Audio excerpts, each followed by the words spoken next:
gara-gara dia nonton sinetron Indonesia di sana, jadi nggak terlalu bingung dengan bahasa apa yang kita bahas gitu loh. Ini yang di Indonesia ada, di Malaysia juga ada, tapi nggak tahu kenapa yang di Malaysia ini lebih enak. Nah terus kenapa ketika di bandara ya, waktu kita mau pulang agak shock sih, karena di sana pada jual coklat. Kayak memang untuk oleh-oleh ya. Iya, coklat di sana tuh emang untuk oleh-oleh. Iya. Di sana ada factory coklat, aku lupa nama coklat Malaysia, Berils.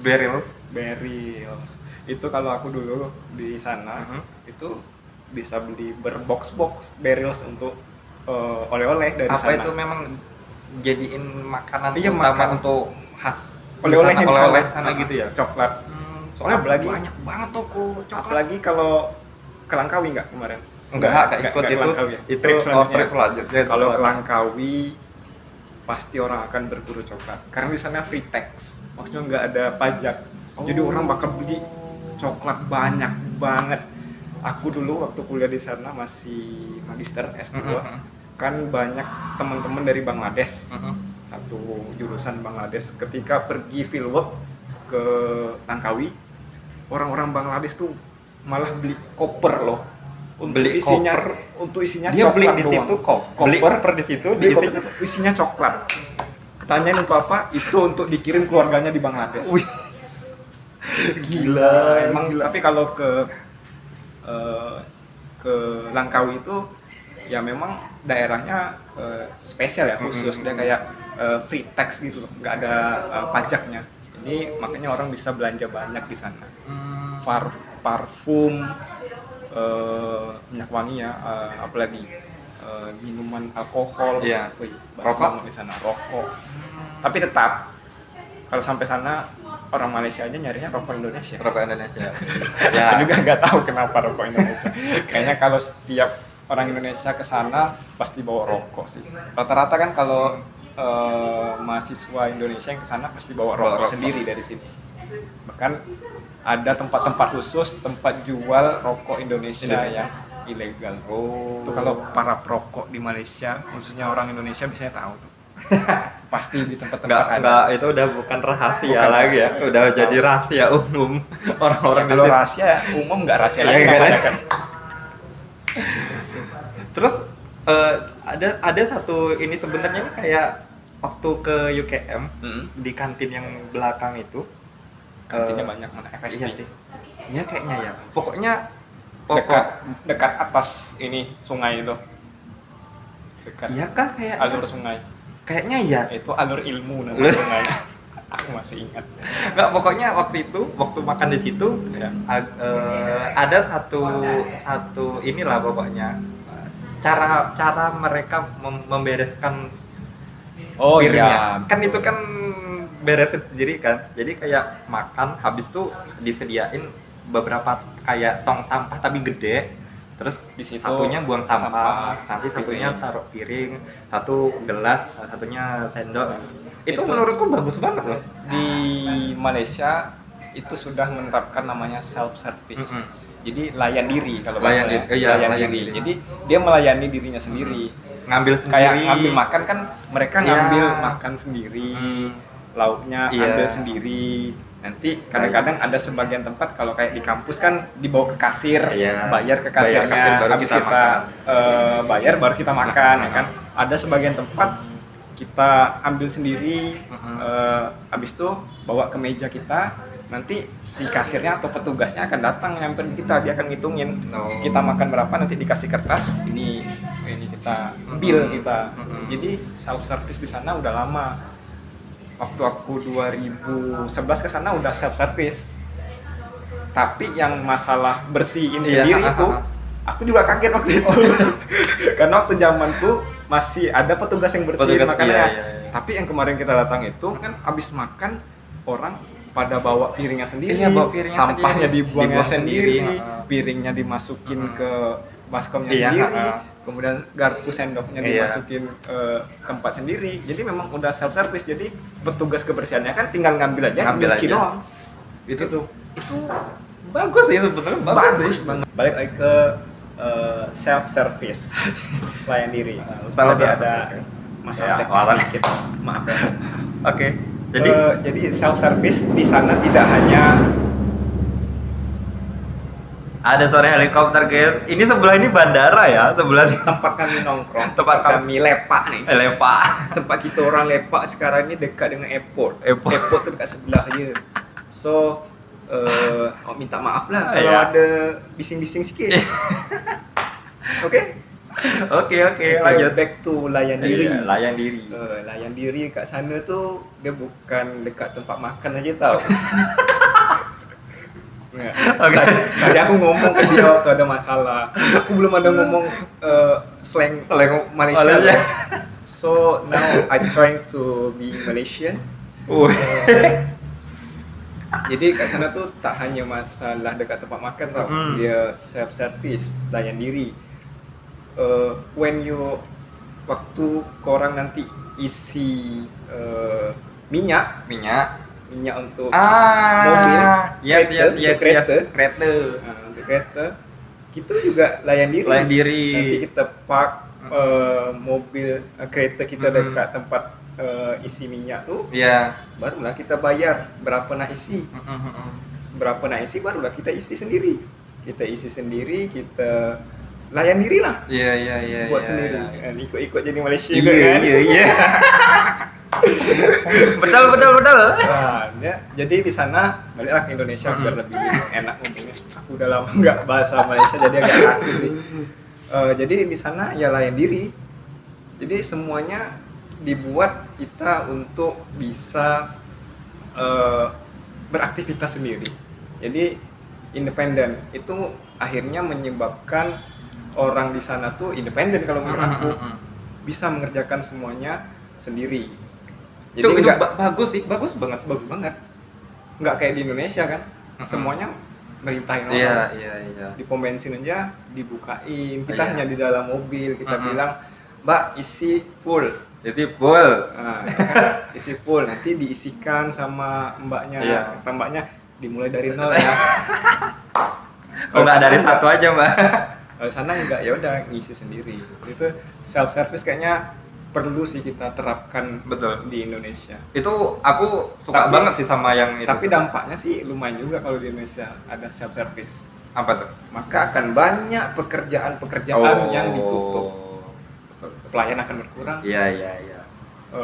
Apalagi pelayan-pelayan di SPBU atau tempat pom bensin. Iya juga sih. Kadang kalau di sini kayak tempat makan, rumah makan tuh ayam penyet atau enggak Pasti ampera itu ada. ramai banget ininya Pekerjanya kan? pekerjanya. Pekerjaan untuk beresin, untuk ngambil pesanan, pesan order. Di sana sebanyak itu kah atau ada juga enggak ada juga yang cuma banyak?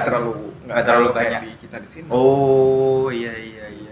By the way, ngomongin masalah ngisi minyak tadi, waktu aku ke sana kok kayaknya banyak kali ya perusahaan minyak di sana. Maksudnya kayak ada Shell, ada Iya. Petronas. Kalau di kita kan cuma Pertamina doang nih untuk ngisi ini. Itu maksudnya apakah beda jenis bahan bakarnya atau gimana? Sama aja. Sama aja. Harga? Ya lebih kurang.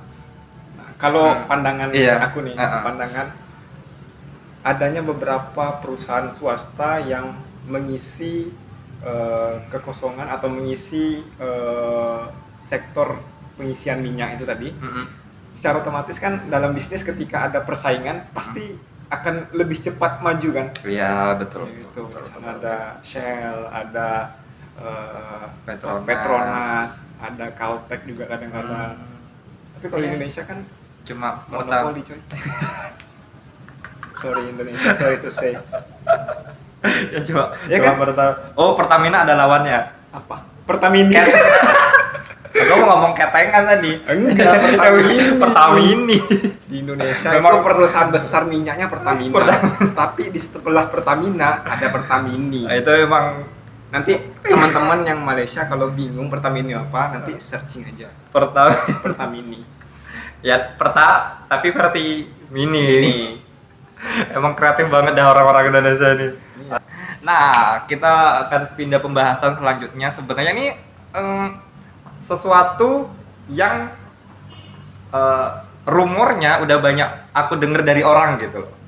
tentang masalah ini gitu, yaitu gimana sih, bentar ya, gimana sih kalau di sana itu terjadi kecelakaan atau accident di jalan raya gitu.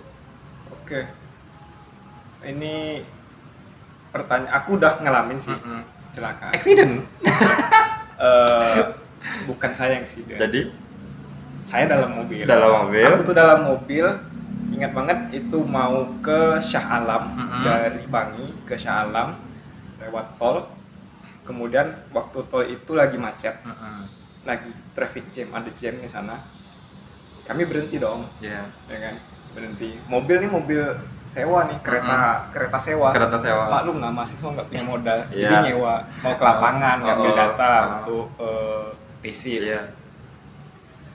Jadi di belakang ada mobil, parkir juga dong. Ada ini. Ini berhenti kan?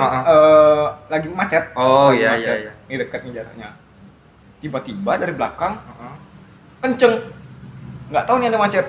Duh, ditabrak dong yang mobil belakang. Akhirnya mobil belakang kan nabrak juga. Iya, tabrakan beruntun. Jadi tabrakan beruntun. Ini kan kita yang bawa mobil, mobilnya mobil sewa. Ini gimana nih mobil? Udahlah cuma mahasiswa, ya kan? Mahasiswa, modal cuma sewa mobil demi kepentingan kuliah, demi masa depan yang lebih cerah. Tiba-tiba kejadian kecelakaan di jalan. Akhirnya apa yang dilakukan? Kan udah panik nih dong. Udah panik.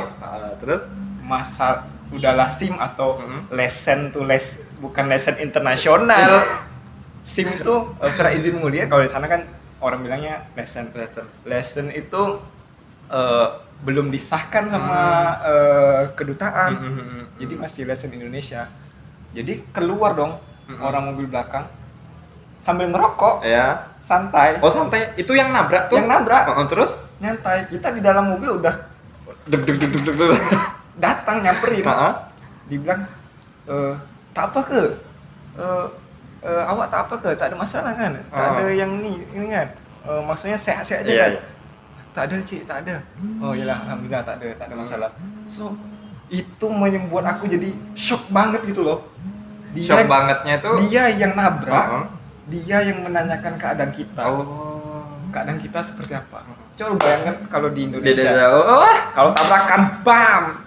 Siapa duluan mencela atau siapa duluan yang ngomong duluan, lu ngapain gini, matamu tuh taruh mana, matamu taruh mana, nggak lihat lagi macet, pokoknya gitu. Kan pasti orang akan beradu mulut dulu kan, pasti adu mulut, akan mencari siapa yang salah. Pokoknya nggak ada yang mau salah, pokoknya harus ada yang disalahkan untuk dia bisa mengganti, mau bertanggung jawab kan. Kalau di sana, tapi di sana dia dengan santainya merokok menghadap saya, dan ketika kami keluar ternyata mobilnya itu adalah mobil BMW. BMW. Jadi habis kecelakaan itu, jadi si Pak C ini yang punya BMW tadi keluar santainya merokok. Jom kita ke balai polis buat report. Aku yang nggak tahu waktu itu kan pasti panik dong dengan culture kan di Indonesia kalau udah kecelakaan yang ada bentak-bentakan, yang ada saling menyalahkan untuk bisa menyelamatkan diri dan mencari siapa yang mau ganti rugi. Iya, betul. Ya kan? Tapi di sana yaitu mereka santai aja, keluar mobil rusak, jom kita ke balai polis buat report untuk mengklaim insurance. Jadi ada asuransi. Jadi untuk setiap mobil itu wajib membayar asuransi. Ternyata di sana kalau kita ada pajak kan, pajak. Kalau kita di sini kan perpanjang pajak nggak perlu melampirkan bukti kita ada asuransi. Tapi kalau di sana setiap kendaraan itu wajib melampirkan bukti bahwa kendaraan ini diasuransikan untuk bisa diperpanjang pajaknya. Jadi ya udah lapor aja ke kantor polisi, balai polis. Kemudian polis buat report. Nanti itu dibawa untuk ngeklaim asuransi. Ya udah nanti mobilnya diasuransi dan baik lagi. Jadi nggak perlu bercekcok di jalanan, nggak perlu berantem jalan, nggak perlu buat tambah macet di jalanan. Kalau di Indonesia kan udah tabrakan, maki-maki, saling menjelekkan, saling menyalahkan. Nanti ada orang lain Terus tuh berhenti. ditontonin orang. Nanti ada orang lain, Ditontonin orang. pengendara lainnya berhenti nanya, apa bang, apa? Sok-sok jadi Kecelakaan. pahlawan ya kan? Kecelakaan. Udah bang, udah. Jadi ini, siapa yang salah? Nanti Oh, ya udah. ada yang videoin. Iya. Ya kan? Akhirnya tambah macet jalanan. Tapi di sana rasanya ya asuransi sangat membantu di sana. Jadi nggak banyak percekcokan antara pengemudi di jalanan. Dan untuk bisa diketahui ternyata di Malaysia itu tingkat kecelakaan di jalanan itu sangat tinggi. Malah Sangat tinggi. sangat tinggi. Karena di sana kan jalannya tol semua. Oh iya. Ada dosenku di sana, lecture, pensyarahku di sana, dia bilang ini, di Indonesia mungkin banyak tingkat kematian karena bencana alam. Iya. Karena di sana di Indonesia kan memang banyak bencana, gempa, gunung api dan Iya, betul, sebagainya. Tapi di Malaysia secara kita bicara ilmu geologi ya, Iya, secara geologinya itu aman. Aman ya. Tektoniknya itu Ya, nggak betul, terlalu betul, bergerak. betul. Ini orang geologi ya kan, Ya. orang geologi juga. Jadi tektonik Ya. yang menyebabkan gempa, terbentuknya gunung api Gunung itu api. jadi nggak banyak. Mm-mm. Tapi Allah tuh memberikan hal yang lain. Jadi banyaknya tingkat kematian itu karena kecelakaan di jalan. Jadi untuk belajar geologi datang ke teknik geologi. Iya. Untuk orang Pekanbaru, Orang Pekanbaru silakan mendaftar yang geologi. pengen belajar tentang ilmu bumi, kenapa ada gunung, kenapa bisa gempa bumi, belajar tentang Iya. geologi. Kenapa Gunung Apalagi- Himalaya kayak gitu ya, Pak? Apalagi di Riau itu banyak perusahaan minyak dan gas. Minyak dan gas itu aktor yang paling penting adalah seorang geologis sebagai explorer atau dia bagian eksplorasinya. Itu. Oke guys, jadi itu dulu video dari kita. Kalau misalnya pengen ada part selanjutnya, komen di bawah. Jangan keseringan minta part-part karena nanti dia ngubungin aku terus. Aku diteror karena dia pengen buat video lagi. Ayo dong buat lagi, banyak yang minta nih. Culture shock kata mereka. Nah itulah yang menyebabkan video ini lama muncul karena ya namanya Aku diteror. ngobrol, jadi harus nunggu jadwalnya tuh sama-sama Iya. cocok gitu. By the way, rumah aku tuh nggak di Pekanbaru ya, aku bikin video lain tuh jauh di sana. Dia bela-belain datang. Kampungmu di mana? Sungai Pagar di Sungai- Kabupaten Kampar. Kabupaten Kampar, Sungai Pagar, datang ke sini cuma mau buat video. Cuma ngobrol doang ini. Ngobrol gini doang. Jadi tolonglah hargai perjuangan saya dengan menonton, like dan subscribe. Subscribe di mana? Subscribe di sini. Di tengah aja, di sini. tengah ya. Subscribe di sini. Oke, aku Rianuti. Aku Adi Suryadi. Oke, bye. See you.